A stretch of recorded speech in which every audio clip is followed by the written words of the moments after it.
Mr. Deputy Speaker, sir, today I am delivering my maiden speech and I hope that the House would listen to the voice of this elected representative from Punjab. The members belonging to the Bharatiya Janata Party as well as the Congress have expressed their apprehensions and misgivings. The entire nation has some sort of prejudice against the Sikhs. Well, first of all, I would like to tell the entire nation through this house that if you are really worried about the happiness in Punjab, you should give up all your prejudices and predilections. You should think as Sri Koruna has also suggested over the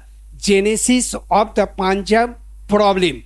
I would like to gain the trust of the entire house and the nation and request that the Punjab crisis should be seen and understood in the proper perspective. I would like to clarify that unless the promises made to Punjab in 1947 are fulfilled, there can be no solution to Punjab problem. The present crisis cannot be overcome by holding elections to the assembly or by scrapping TADA, changing police or civil administration, and by setting up special courts. I would like to clarify that these are not the demands of Punjab. The problem has been created due to the wrong policies of the government, and the government itself would have to solve it. The real demands of Punjab are different from these demands. We would have to ponder seriously over them. I would like to take you to pre-1947 days and draw your attention towards the statements made by the leaders like Jawaharlal Nehru, Mahatma Gandhi and Dr. Ambedkar, and the debates of the Constituent Assembly. Unless those demands are fulfilled, there can be no solution to Punjab problem. Today, there is no family in any of 12,000 villages of Punjab of which one or the other Sikh member has not been killed by the police, and there is no family which is not affected by the killings in Punjab. I am myself an evidence to all this. There was no registered case against me prior to my arrest, but the Congress government announced a reward of rupees 5 lakh on me. It was extremely shameless. Then at least rupees 3.75 crore were spent through SIT to arrest me. After their arrest, these cases were withdrawn despite my request that I should be tried so that the truth is revealed to the nation. Stop para. The country faces many dangers. There are external dangers and our internal weaknesses. I do not want to scare you, and I know that you are not the ones to be scared. It is our responsibility, however, to recognize the situation. Only when we recognize the crisis can we keep ourselves fully prepared to face it. Today, imperialism is not of the kind it used to be. Today, it does not intrude into a country with troops. It exerts a variety of pressures in a surreptitious manner, pressures which are economic, political and of other kinds, which are not less pernicious than armed intrusion. and in fact more dangerous because the common people are not able to recognize them. We have seen what has happened in many countries. They are independent and yet there is a shadow over their independence.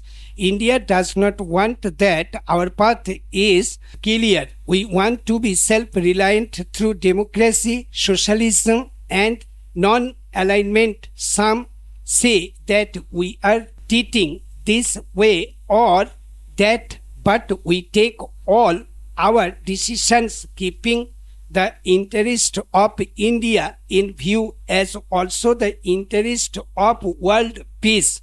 We might be more friendly with some others, but we have not allowed friendship or disagreement to come in the way of our decisions. We take the right decision, and it is that which accounts for whatever success we have had in all spheres. Everyone knows that we are a country with ideals. It does not mean that we are able to achieve all our ideals or that we do not have failings and do not commit mistakes. Unfortunately, the problem of corruption comes up, and we regret to say that corruption is there, but it will be wrong if we were to raise the issue of corruption to the level of a bogey and insist that it will grow stronger. We have to see how to eradicate this evil from our life. There is corruption in other countries too, but we are not concerned with them. We are concerned with ourselves, and we must fully strive to root out this problem from all spheres, from politics, from among the officials and traders and others. We must raise our sights above our own gains and ask ourselves whether we are prepared to awaken the entire society for our own petty gain. We should ask ourselves whether we are prepared to bring in a situation where in our future generations will be harmed. Stop. Thank you. Transcription number 111. Let's start. Then said reference was made to some audit report. That is how the lady member started. She said that the defense ministry was not doing its job quite well. There was over provisioning, there were lapses, and so on and so forth. She also said that the money which could have been spent for very many beneficial projects was locked up in the defense estimates and was ultimately given back. Now, as a matter of curiosity, I think the House ought to know that these comments were made mostly on the audit report which dealt with the accounts of 1953-54, namely 2 years back, and which dealt with many cases which arose in the years 1950, 1951 and 1952, when conditions were not normal. We were then just recovering from the effects of the Second World War, and these cases of over provisioning came up before the audit.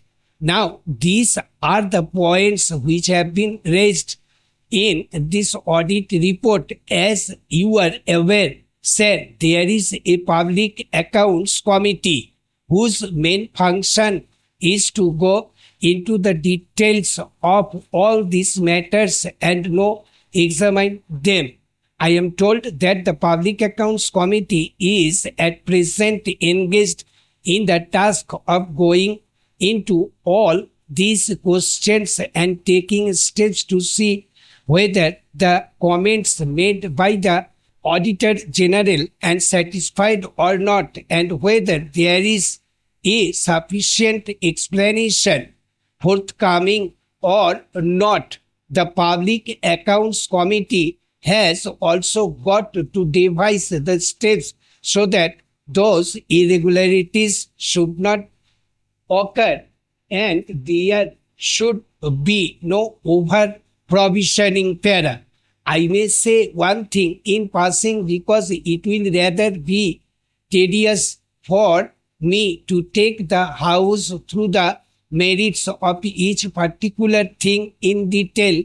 Please remember that there is no question of over provisioning. Whenever an estimate is made, the Finance Ministry takes very great care to see that there is no over provisioning. Sometimes it so happens that the money is not spent for certain reasons. For example, we may have got to pay rupees 5 crores for a certain equipment which may have been ordered from abroad and which may be due to be delivered in the financial year, that is to say in 1956-57. But when the dates of deliveries approach, the contractors or the suppliers may ask for a little extension of time, and that result is that instead of the good being delivered by March 1957, they may be delivered in May 1957 or in July 1957. This may result in the money being held back. Now, such things do happen, but that does not indicate any lapse on our part or any mistake on our part. Similarly, sometimes it happens like this. In the beginning, say in October 1955, we find that something is necessary, and we hope that the whole process of placing the contract and providing funds and everything else will be gone through, and we will be able to get the deliveries by the end of the year. But negotiations take a lot of time.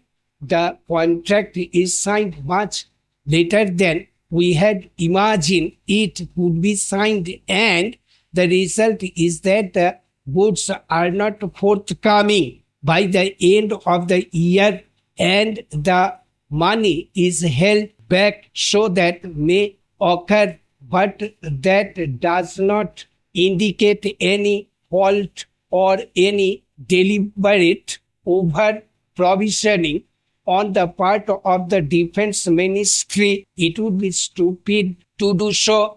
Why should we do so? There is no motive for that. My honorable friend referred particularly to one item of rupees 2 crores recoverable from the central ministries and the state governments. Now, I went into all the details and I found that most of this money was under recovery from the central government, and the state governments. It pertained to certain buildings and other premises which had been rented out to the state governments for rehabilitation purposes and some other purposes, but the rents had not been realized. This amount of rupees 2 crores represents the rents to be realized. Now, I submit, said that the House should take this assurance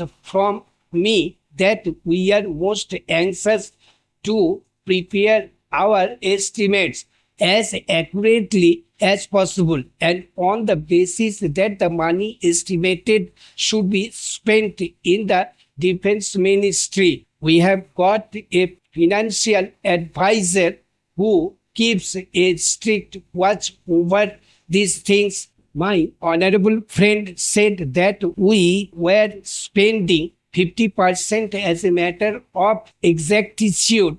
That is not quite correct. I think if you only take the revenues, then it may be about 40 to 41%, but that makes no difference, because if any necessity arises, I am sure that Parliament would provide all the necessary funds. So it is not 55%, it is substantially much less than that para. Then there was some reference made about the structure, and there was some comment what about the establishment of an army council. Now this is really a reference to the structure which exists in the United Kingdom. I am not saying anything about the official structure there. Probably it is very good, but so far as we in India are concerned, we went into this matter and we came to the conclusion that our existing structure performed really the same functions. As you are aware, sir, for the purpose of deciding high policy matters, we have got the Defense Committee of the Cabinet presided over by the Prime Minister. It is not confined to the Cabinet Ministers or a few of them, but the heads of the three services, namely the Chief of the Army Staff, the Chief of the Air Staff, and all other senior officers. Stop. Thank you. Now, Lekho. Mr. Deputy Speaker, sir, I oppose the introduction of the bill before the bill was presented here. Our Honorable Finance Minister made a statement outside the country that he was going to close the Sikh industries. This is clear that it is being done by the influence of the other countries and monopoly houses and the International Monetary Fund. I oppose it because our national policy, which was pursued so far, is being disrupted by this government. You know that when the public sector industries were there, the Indian capitalist class did not oppose it because they wanted the infrastructure. Now, the losses incurred by the public sector are due to mismanagement of this government. The public sector had helped the private sector to grow. Now it is under the pressure of a few individual capitalists of this country who want to control the public sector. The government should realize that this is not in the interest of the people and the working class of this country. Para. Thirdly, sir, the introduction and the passing of this bill will definitely bring hardships to lot of people. Lots of people will be on the streets when this bill will be passed. It will be treated as the blackest day of Indian history. This government has stuck up to the Nehruvian model, and it was Nehru who wanted the public sector to flourish, and it is supported by the directive principles of the Constitution. Now, this bill is going to violate those principles. Therefore, I oppose this bill. Para. Sir, it does seem, and it may seem even to Sri Santosh Mohan Dev, that the finance minister is in a hurry and he will accept the advices emanating from the International Monetary Fund and has a close mind to all the advices emanating in this house para. Sir, if we look at the economic surveys for the last 10 years, we can find that some of them were conducted and reports had been written by Sri Manmohan Singh himself. Credit was taken by the public sector in those reports that year after year employment under the private sector was declining since the 1980s, and the public sector employment was at least showing a positive rate of growth. This amendment will now change that picture. Unemployment in the country would be intensified because private sector is in no mood, and in the name of technology it has decided not to have an expansion in employment in the industrial sector para. Now, sir, this bill will enable the government of India also to curtail employment. This is one reason why such a thing should be avoided at this juncture para. Secondly, sir, there is absolutely no doubt in anybody's mind. I am sharing from Sri Jaswant Singh that there are units which appear to be non-viable today, for which some of the reasons have been mentioned by our leader Sri Somnath Chatterjee, that there was a deliberate intent to kill the public sector so that the private sector can flourish after garnering all the benefits from the public sector investments and growing deep. They now want to kill the hen which lay eggs. Sir, that is not the only point. Look at the Sikh units also. Due to the pressure of the working class movements, due to the pressure of the people elected in the parliament, there are various units where for the last several years payment was being made only for salaries or wages to be paid to the workers. There is absolutely no technological innovation which we otherwise talk about. They talk about technological lag, yet I know of units which are being killed. Even the Minister of Industry had visited one of them due to lack of a single boiler. For the last 10 years, one of the most potential development units is being killed, and tomorrow it will be on the sick list. Instead of only making payments for wages and salaries, funds should have been provided to have changes in machinery and technology. Now the next 5-year plan will have reduced expenditure on the public sector. The ground for it is being prepared so that they do not have to spend there.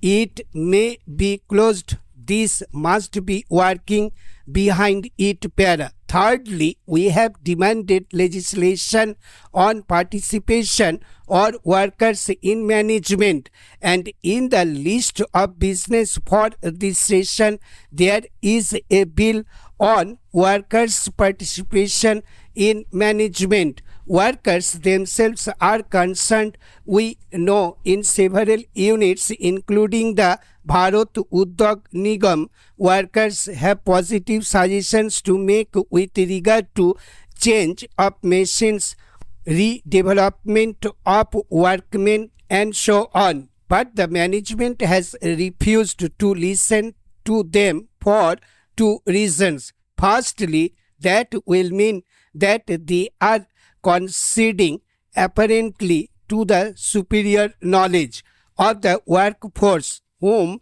they are expected to lord over.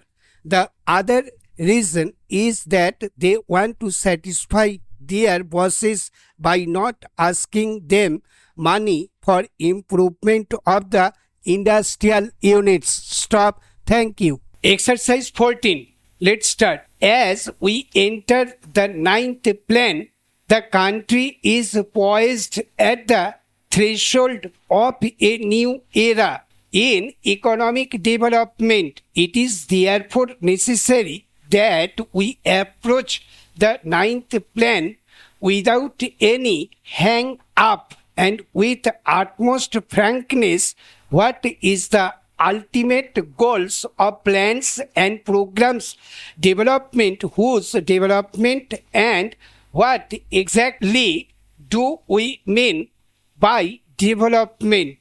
Is our concept of development confined to economic parameters only, or do we have larger goals to achieve when we talk about development? Has the process of development carried on so far kept the human beings at the center, or have we lost track in the maze of figures and percentages pair? As planning is a means for achieving economic development, it is naturally oriented towards securing definite economic goals in a country like ours, with its rich culture, customs and traditions. Development process separated from the essence of these factors may prove to be misfit. The Indian village has stood as a microcosm of the Indian traditions from time immemorial, and it is this phenomenon that has bound the country together despite many a foreign invasion of the past. What we find today, however, is fast deterioration of the villages, which have become victim of subsidy syndrome. The villages are deprived of the basic services despite all the funds allocated for their betterment during the last plans. In measuring the plan performance in terms of increase of gross development produce, have we lost sight of the human development indicators? The villages had a participatory system of settling the disputes, and what we have developed today is a very costly system of litigations which practically ruin litigants. The villages are languishing today, pushed to decay by the massive urbanization taking place in the country. The urbanization in turn brings in its wake stresses and strains which dilute the material quality of life which they acquire in the cities, besides a host of other negative factors like crimes, pollution, etc.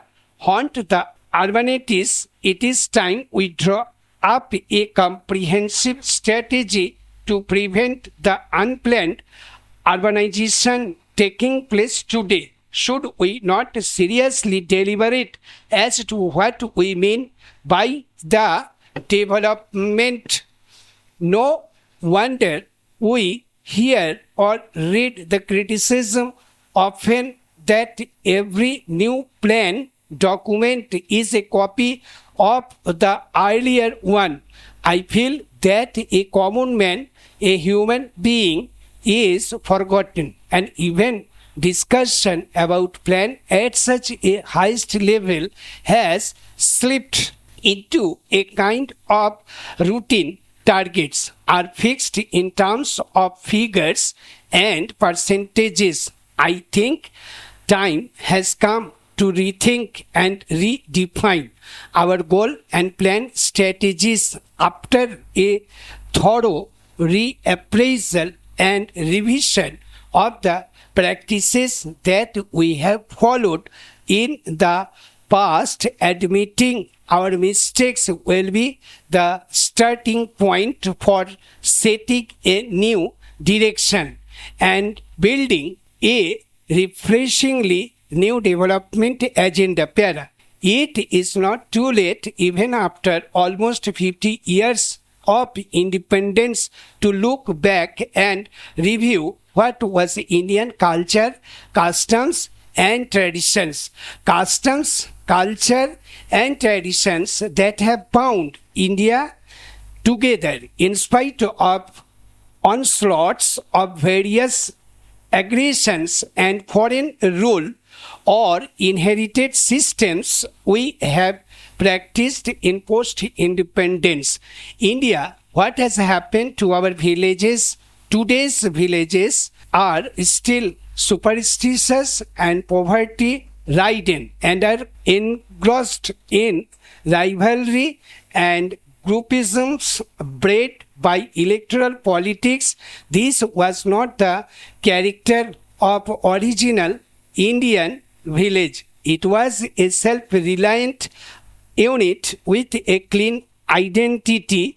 There was no police, no court, no block development officer, no forest officer in and around those villages.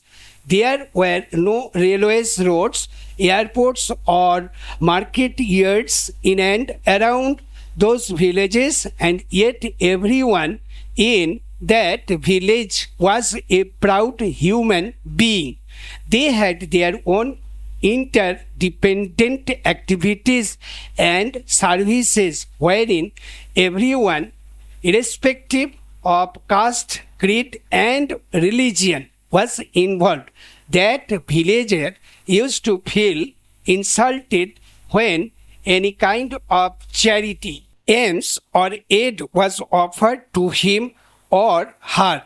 He or she considered it as a form of begging if he or she had to get anything for which he or she did not work hard. That was our culture.